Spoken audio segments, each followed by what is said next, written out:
Olá, meu aluno, eu sou o professor Herbert Bento da Escola da Prevenção. Seja muito bem-vindo a essa nova videoaula aqui, onde nós vamos dar uma olhada na IN, Instrução Normativa 128 do INSS. Olha só, esse é o mapa mental que eu preparei para você e a gente vai passar por esse conteúdo aqui nessa aula de hoje. A IN 128, ela é muito interessante para o profissional SST, porque ela vai trazer uma série de parâmetros importantes sobre PPP, LTCAT e CAT. Então, é a Instrução Normativa 128 que vai trazer para nós os parâmetros para executar essas três atividades: elaboração de PPP, LTCAT e também a CAT. Qual é o objetivo da IN 128? Só para trazer aqui um pouco de contextualização.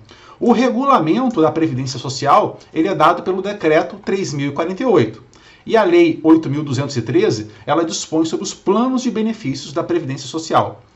Porém, são regulamentações, digamos assim, um tanto quanto genéricas. Então, é dentro da IN 128 que a gente vai ter mais detalhamentos. Por exemplo, o decreto 3.048 só fala que tem que ter o laudo técnico das condições ambientais do trabalho, o LTCAT. Mas é dentro da IN 128 que você encontra o esboço mínimo, né, o conteúdo mínimo, a estrutura mínima do LTCAT. Importante deixar bem em destaque que a IN 128 ela revogou aí, eu contei lá para mais de 100 ordens de serviço, comunicados, outras instruções normativas, como, por exemplo, ela revogou a IN 77. Então, para quem era da área de SST, a gente sempre referenciava muito a IN 77. Ela está revogada desde março de 2022, que foi quando saiu a IN 128. Agora a gente tem que seguir sempre para a IN 128. Tranquilo? E aí, eu dividi, né, tendo feito essa introdução, eu dividi aqui a nossa aula em dois blocos. A gente vai ver primeiro um pouquinho das mudanças na parte do LTCAT, nem sempre mudanças, mas as principais considerações, digamos assim, sobre o LTCAT. E a gente vai ver também as principais considerações sobre o PPP, ok? Muito bem. Começando aqui na parte do LTCAT, deixa eu primeiro fechar tudo aqui, para a gente depois ir dando o zoom. Então, na parte do LTCAT, eu separei aqui 6 tópicos para a gente discutir aqui primeiro. Vamos lá. Tá. Então, uma das coisas que a IN 128 faz logo de cara é deixar claro que o LTCAT é quem subsidia, ou seja, quem presta, quem dá informações, dados para o envio de informações ao ex-social. Isso fica bem claro para nós. Está escrito com todas as letras aqui no artigo 280. Vamos ler juntos. O LTCAT e as demonstrações ambientais deverão embasar o preenchimento da GFIP, o e-social e ou de outro sistema que venha a substituí-lo, e dos formulários de comprovação dos períodos laborados em atividade especial, ou seja, o PPP. Então, aqui, pessoal, uma coisa que às vezes eu recebo muitas dúvidas de alunos. Como que eu envio o PGR por e-social? Ninguém envia PGR por e-social, tá? Então, botei isso aqui em destaque, né? Não se envia PGR por e-social. O e-social vai se embasar nas informações do LTCAT, tá? Então, a IN 128 trouxe esse artigo 280 para colocar aí mais reforço, deixar isso bem claro. Já estava claro, mas fica mais claro ainda. Em relação a estrutura do LTCAT, tá? O que nós temos? A estrutura do LTCAT, pessoal, ela basicamente não mudou. Houve uma pequena modificação na parte da ART, mas a estrutura em si ela não mudou. Isso está definido no artigo 276, que traz essa que é a estrutura do LTCAT, e é basicamente o que a gente já tinha lá na IN 77. Então tem que dizer se o LTCAT é individual ou coletivo, tem que ter identificação da empresa, identificação do setor ou da função, descrição da atividade, identificação do agente prejudicial à saúde, localização das possíveis fontes geradoras, via e periodicidade de exposição, ao agente prejudicial à saúde, metodologia e procedimentos de avaliação do agente prejudicial à saúde, descrição das medidas de controle existentes, tem que ter a conclusão do LTCAT, tem que ter a assinatura e identificação do médico ou engenheiro de segurança que está se responsabilizando por aquele LTCAT, data de realização e data de avaliação. Então, pessoal, nada mudou, ou seja, nada mudou. Podem continuar tranquilamente usando os modelos que vocês têm aí. Quem for meu aluno do pendrive LTCAT, tem lá os modelos, pode continuar usando tranquilamente, que é a mesma estrutura. Sobre a obrigatoriedade de anotação de responsabilidade técnica, pessoal, aqui tem uma coisa interessante, tá?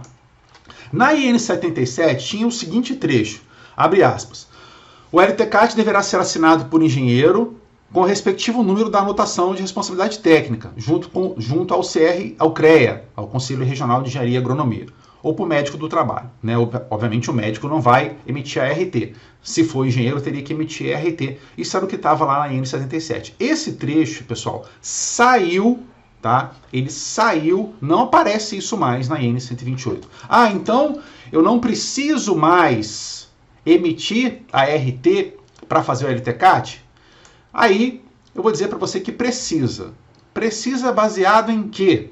Baseado na regulamentação do CONFEA, Confederação Federal dos Engenheiros e Agrônomos, que abrange todos os CREA. Se você olhar na regulamentação do CONFEA, diz lá o seguinte, o ART é o documento que define, para os efeitos legais, os responsáveis técnicos pelo desenvolvimento de atividade técnica. A Lei 6.496 estabeleceu sua obrigatoriedade em todo contrato para execução de obra ou prestação de serviço de engenharia, bem como para o desempenho de cargo ou função.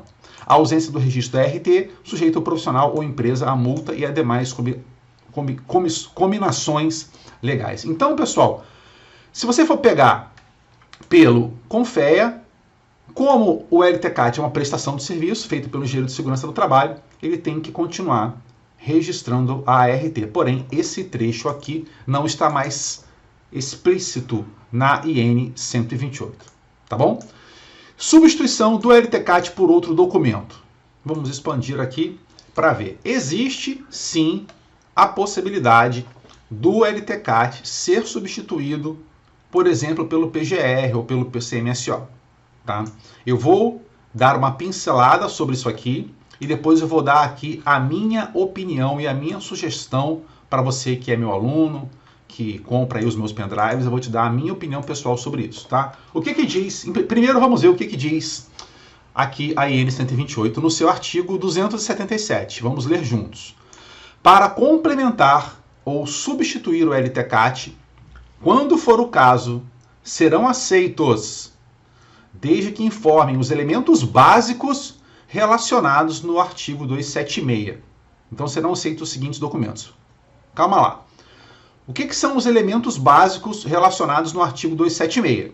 A gente acabou de passar por eles. É a estrutura do LTCAT, tá? Então, para que outro documento, como o PGR, seja aceito para complementar ou substituir o LTCAT, ele tem que ter essa estrutura aqui, incluindo conclusão de LTCAT, assinatura de engenheiro de segurança. Presta atenção nesses detalhes, tá? Então tem que ter toda essa estrutura aqui para valer, para substituir o LTCAT, tá? Então é isso que está dizendo aqui, ó.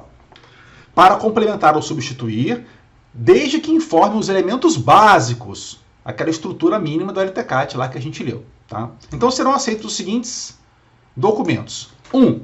Laudos técnicos periciais realizados na mesma empresa, emitidos por determinação da Justiça do Trabalho em ações trabalhistas. Pessoal, sempre que eu coloco entre parênteses, pontinho, pontinho, é que eu estou tirando um pouco do pedaço do texto, porque senão fica aqui muito extenso, fica até chato da gente ler e difícil de colocar aqui no vídeo, de aparecer aqui na página.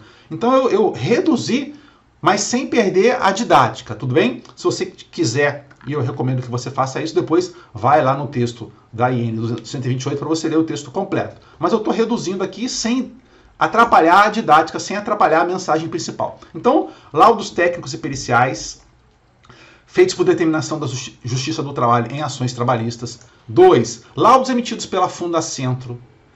3. Laudos emitidos por órgãos da Secretaria de Trabalho do Ministério do Trabalho e Previdência. 4. Laudos individuais 5. Demonstrações ambientais. Tá? Quais seriam essas demonstrações ambientais? PPRA, aí alguns vão falar assim, mas o PPRA não acabou? Sim, mas você pode ter que fazer um PPP, um LTCAT do passado, de uma função que o trabalhador trabalhou lá em 2004, 2015, 2016, que era a PPRA. Então é por isso aqui que está referenciando o PPRA. Tá? Se for uma função executada a partir de janeiro de 2022, PGR. Tudo bem? Ó, PGR previsto na NR1 a partir de 3 de janeiro de 2022. O PGR da mineração, lá da NR22. O PCMAT da NR18, se for antes de 3 de janeiro de 2022. O PCMSO, o PGR, TR. Tudo bem? Então essas são as condições. Agora, a minha recomendação para os meus alunos, tá? Não é recomendado para fins de gestão de SST. Pessoal, o PGR ele tem um propósito de prevenção, tem um propósito de gestão, tem um propósito de buscar melhoria nas condições do ambiente de trabalho, reduzir acidentes. É um trabalho mais voltado para a gestão de segurança do trabalho. Ele atende a esse objetivo, como eu disse, gestão, prevenção. Já o LTCAT, pessoal, ele é uma fotografia da empresa para atender puramente um critério de legislação trabalhista. Tá? Então, a minha recomendação, apesar de que a IN 128, e na verdade desde a IN 77, existia essa previsão legal de substituição, eu não recomendo. Faça o seu PGR, olhando para a norma regulamentadora, olhando para a prevenção, olhando para a redução de acidentes, adoecimentos, e faça o teu LTCAT à parte. Porque se você for colocar o teu LTCAT dentro do teu PGR, vai ficar uma bagunça. Os critérios são diferentes.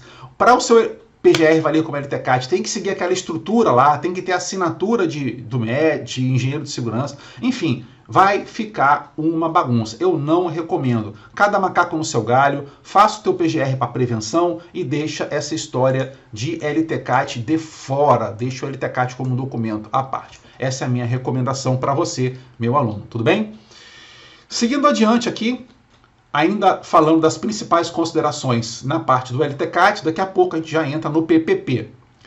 Tratamento diferenciado para MEI, ME e EPP. Sim, a IN 128 está trazendo a possibilidade de isenção de LTCAT e PPP para MEI, ME e EPP, desde que sejam satisfeitas algumas condições. A gente vai falar sobre isso agora. Vamos lá. Lendo juntos. A declaração de inexistência de exposição a riscos físicos, químicos e biológicos ou associação desses agentes no PPP poderá ser feita. Em que situações? Para microempresa e empresa de pequeno porte embasada na DIR, a Declaração Eletrônica de Ausência de Riscos Físicos, Químicos e Biológicos, prevista lá na NR1.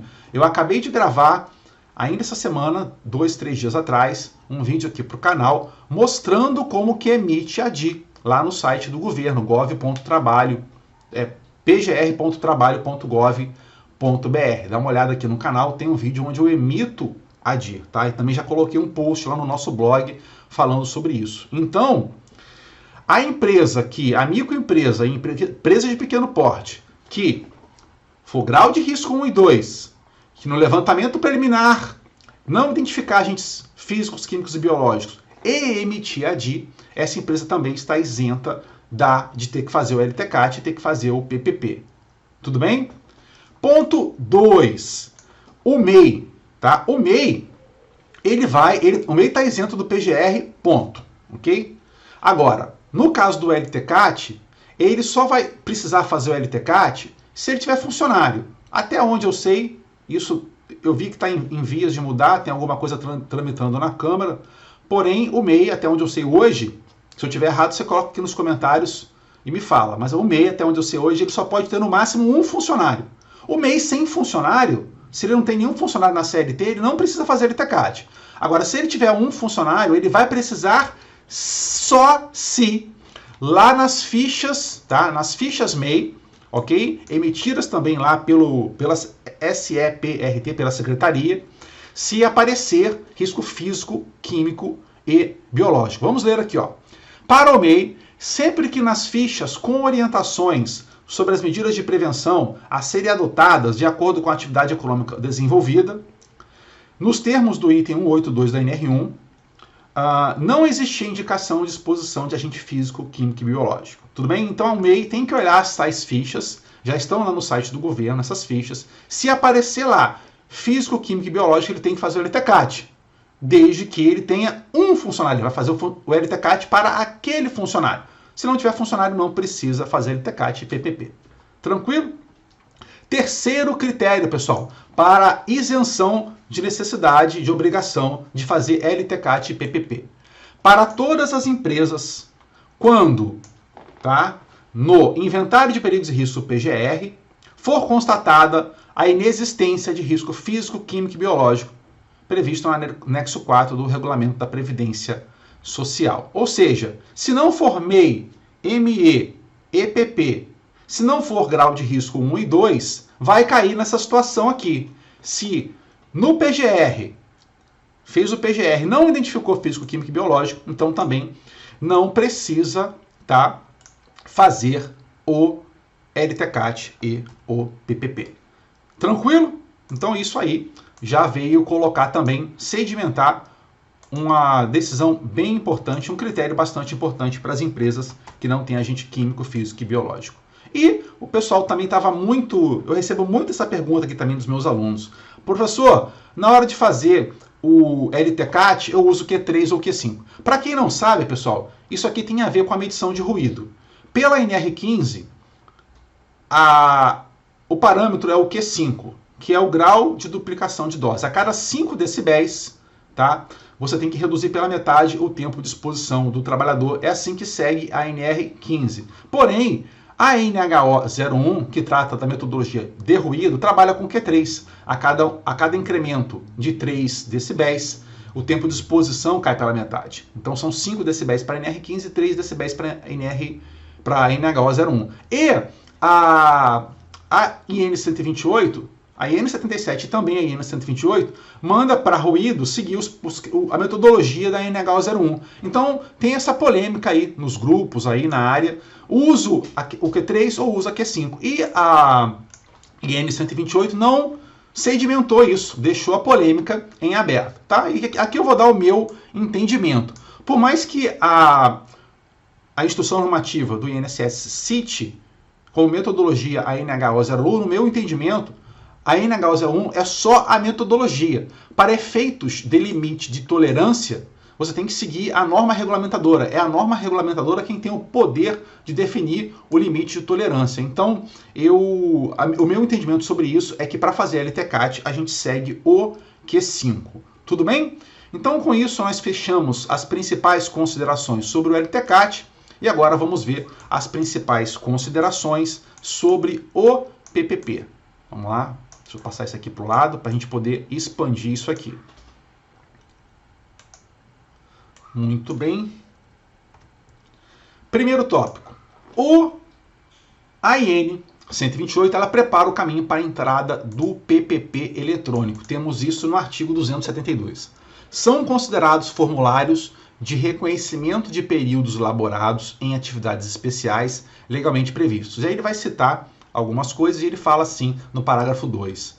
Em relação ao PPP, será válida a apresentação de documento eletrônico previsto no E-Social para essa finalidade. Então, lá a partir de 1º de janeiro de 2023, quando o PPP passar a ser eletrônico e acabar o PPP físico, a partir de 1º de janeiro de 2023, será aceito, então, esse PPP eletrônico. Agora, para períodos trabalhados antes disso, a empresa tem que continuar entregando para o funcionário o PPP físico, tá? E aí, quem não migrar para o PPP eletrônico a partir de 1º de janeiro de 2023, aí estará sujeito também a multas, pessoal, tá?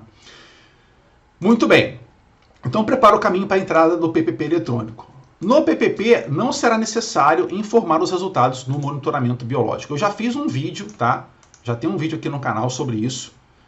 Eu já fiz um vídeo mostrando o novo PPP, tá? Procura aqui no canal ou procura lá no nosso site, no blog, também tem isso. mas saiu essa parte do monitoramento biológico. Isso está no artigo 281. Vamos ler juntos. O PPP constitui-se em um documento histórico laboral do trabalhador, segundo o modelo instituído pelo INSS, conforme o anexo 17 dessa IN 128. E o que tem que ter nesse PPP? Os dados administrativos da empresa, os registros ambientais e o responsável pelas informações. Aqui na IN 77 dizia que tinha que ter o resultado do monitoramento biológico. E isso saiu, não está mais, não precisa mais no PPP. E aí fica um questionamento aberto. Se você tiver alguma opinião sobre isso, você digita aí nos comentários. O evento S2220 do E-Social é exatamente, né, o monitoramento da saúde do trabalhador. Se isso não está aqui no PPP, será que essa informação vai sair lá do E-Social também? É um ponto que fica em aberto aí para a gente ver o que vai vir nos próximos capítulos aí dessa novela. Terceiro tópico, quando atualizar o PPP e, consequentemente, quando atualizar o BLTCAT. O que a IN 128 fala? O PPP deve ser atualizado sempre que houver alteração que implique mudança das informações contidas. Layout, mudança de eficácia de EPI, mudança de EPI, mudança de EPC são situações que necessitam de reavaliar o LTCAT, consequentemente o PPP. Quando que a empresa deve fornecer o PPP? Essas são as situações, olha só. A empresa ou equiparada empresa deve elaborar e manter atualizado o PPP para os segurados referidos no caput, bem como fornecê-lo nas seguintes situações. 1. Por ocasião da rescisão do contrato de trabalho. 2. Sempre que solicitado pelo trabalhador para fins de reconhecimento de períodos laborados em condições especiais. 3. Para fins de análise de benefícios e serviços previdenciários e quando solicitado pelo INSS. 4. Olha só, para simples conferência por parte do trabalhador quando da revisão do PGR. Olha só que legal isso aqui. Se o trabalhador for informado de que o PGR da empresa foi atualizado, ele pode pedir para ver o PPP, para ver se o PPP está batendo com o que está lá no PGR. Olha que interessante. Então, por exemplo, se o teu PGR cita um agente químico e não tem lá no PPP, isso é uma informação que pode aí chamar a atenção do trabalhador, ele pode querer dar uma olhada nisso daí. E sempre que for solicitado pelas autoridades, tá? E aqui eu trouxe um destaque para você, porque hoje é responsabilidade da empresa fornecer o PPP, mas a partir da implantação do PPP em meio digital, as informações disponibilizadas pela empresa através do E-Social serão disponibilizadas ao segurado pelo INSS, ficando a empresa ou equiparado responsável pela disponibilização ao trabalhador das informações referentes ao período anterior a tal implantação. Olha que legal isso aqui. Então, a partir do momento que entrar o PPP eletrônico, cabe ao INSS disponibilizar ao segurado o PPP. E aí, a empresa vai ter que disponibilizar só relativo ao período anterior a tal implantação. Muito bem, seguindo adiante, alcance do nível de ação. Isso aqui também foi uma informação bem interessante que veio na IN 128, dizendo o seguinte, que a exigência da informação no PPP referente aos agentes físicos, químicos e biológicos, para os quais haja limite de tolerância estabelecido na legislação trabalhista e aplicável no âmbito da legislação previdenciária, fica condicionada ao alcance do nível de ação. Ou seja, para um agente que não alcance o nível de ação, não precisa colocar no PPP. Tá? Então você só vai informar no PPP os agentes que são quantitativos, que têm limite de tolerância, desde que a medição alcance o nível de ação. Não alcançou o nível de ação, não precisa informar no PPP. Sobre a eficácia do EPC ou do EPI. Será considerada a adoção de EPC que elimine ou neutralize a nocividade, desde que asseguradas as condições de funcionamento ao longo do tempo, conforme a especificação técnica do fabricante e respectivo plano de manutenção, estando essas devidamente registradas na empresa. Então, se a empresa comprovar que o EPC elimina ou neutraliza, então o EPC ele vai aí eliminar, retirar o direito à aposentadoria especial, ainda que tenha aquele agente. ponto aí importante que é o caso do ruído. No caso do ruído, e agora falando de EPI, no caso de ruído, nós temos uma decisão do STF, que é a ARE 664.335, que ela diz o seguinte, que nos casos de exposição do segurado ao agente nocivo ruído, acima dos limites legais de tolerância, a declaração do empregador no âmbito do PPP sobre a eficácia do EPI não descaracteriza o enquadramento como atividade especial para fins de aposentadoria especial. Então vamos supor que você tem um ambiente com 87 de ruído, por exemplo, está acima do limite de tolerância. Se o seu EPI atenua de tal forma que caia abaixo do limite de tolerância, ainda assim o trabalhador vai ter direito à aposentadoria especial. Isso está pacificado aí numa decisão do STF, é essa área aqui com esse número aqui que você lê na tela. Então, ainda que o empregador declare que ele atenuou com o EPI, para esse caso específico, para o ruído, o profissional, o trabalhador, ainda mantém o seu direito à aposentadoria especial. Tudo bem, pessoal? Então esses foram os principais destaques aqui da nossa aula sobre a IN 128. Eu não falei tudo, tá? Porque senão ia ficar uma aula muito longa, já está uma aula muito longa, mas eu analisei e esses são as principais considerações, os pontos de destaque que você, profissional de SST, precisa saber sobre essa IN 128. Tudo bem? Então é isso, muito obrigado por assistir essa aula. Se você gostou, dá aí aquele like, se inscreve aí no canal para acompanhar novidades sobre a área de segurança do trabalho. Tranquilo? Um grande abraço e até uma próxima aula. Fui!